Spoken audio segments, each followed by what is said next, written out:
Thanks for checking out another 5-Minute Murder. I'm going to pick a card real quick. We're going to get started with this. And we added a whole bunch of new ones to the draw deck.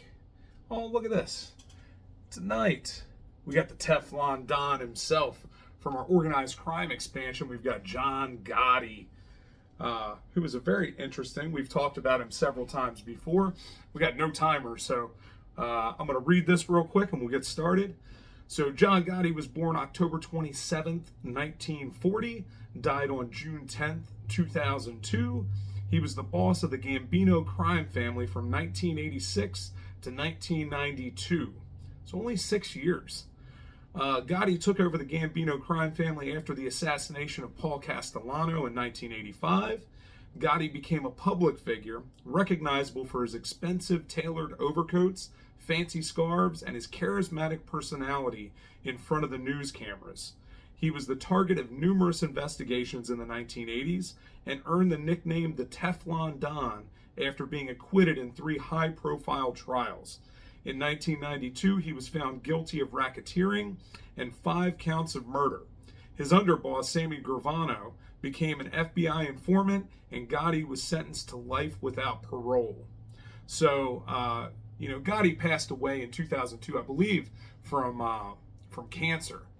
I think it was throat cancer, which is very ironic because, the guy was a talker, right? When they caught Gotti, it was because of all of the tapes that they were bugging all of his establishments. They were bugging everything, and they heard every conversation that he had. So this guy was openly on the phone talking about murders, talking about all kinds of the different rackets that they had going on, all the money he was making, all the drugs that they were moving, all of the crimes that they were committing, all caught on tape. And so, Gotti is, of course, the origin of the RICO statute. And because of him, growing a criminal enterprise became a big thing. And, of course, they end up, getting him and putting him in jail for that. So, but Gotti is an interesting case. Gotti from day one went against the establishment. Of course, there in New York, you have the commission. Gotti was kind of a low-level guy and decided to whack the boss, which was unheard of at the time. And he did not get the commission's approval to whack Paul Castellano. And so when he killed Paul Castellano at Spears Steakhouse, they gunned him down there. There is talk that, that he used Richard Kuklinski was part of that. Joe DeMeo may have been part of that. And so they all wore these Russian hats and stood in long overcoats waiting for Castellano to show up. And of course, when he shows up, they gun him down and kill him right right as he got out of his car.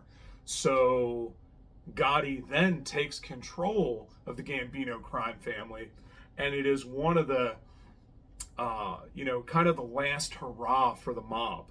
After that, obviously the mafia is still around. Obviously they're still doing things, but this was really their last big stand in the United States. So, you have John Gotti, who is this very, very flamboyant guy that's out there talking to all the press, saying all these things, and the rest of the commission hated that. Number one, he had one strike, the fact that he had killed a boss without, going to the commission for approval. And then number two, he is talking to all the media. He's in front of all the cameras all the time. He's complaining. There was another boss before that who was also got in trouble for always being in front of the media. Joe, I can't remember his last name now. But anyway, he was also in trouble. He was another one that was known for being very flashy, flamboyant, and Joe Colombo. And he would get himself in trouble because Colombo became involved in politics. Did not win, but, got involved in all kinds of different things. So, John Gotti is one of those guys growing up, was a big thing because that was all in the news that they couldn't catch him and they couldn't get him with anything. And then they developed Rico and they eventually get him anyway. And so all of his audio recordings coupled with all of the testimony by Sammy the Bull, who we'll probably talk about in a later episode in detail. But Sammy the Bull was Gotti's enforcer. He was the guy that was going and whacking everybody. So he knew where all the bodies were buried. He knew where all the dirt had gone down. And he gives it all over to the feds. And I'm not going to get into Sammy the Bull too much. But yeah, Sammy the Bull goes into witness protection. And all of that stuff happens. He ends up getting himself in trouble again later on and back in prison. But yeah, he basically gave up everybody. And the whole world got turned upside down because of Sammy the Bull. And it basically ended the grip that the mafia had on this country. Now it's changed a bunch. And we don't have the same thing. You know, we're not in the same era of that kind of golden age gangster who is, you know, doing their own thing, providing all the vices for all of the people. It's not that way anymore. So yeah, John Gotti, very infamous guy.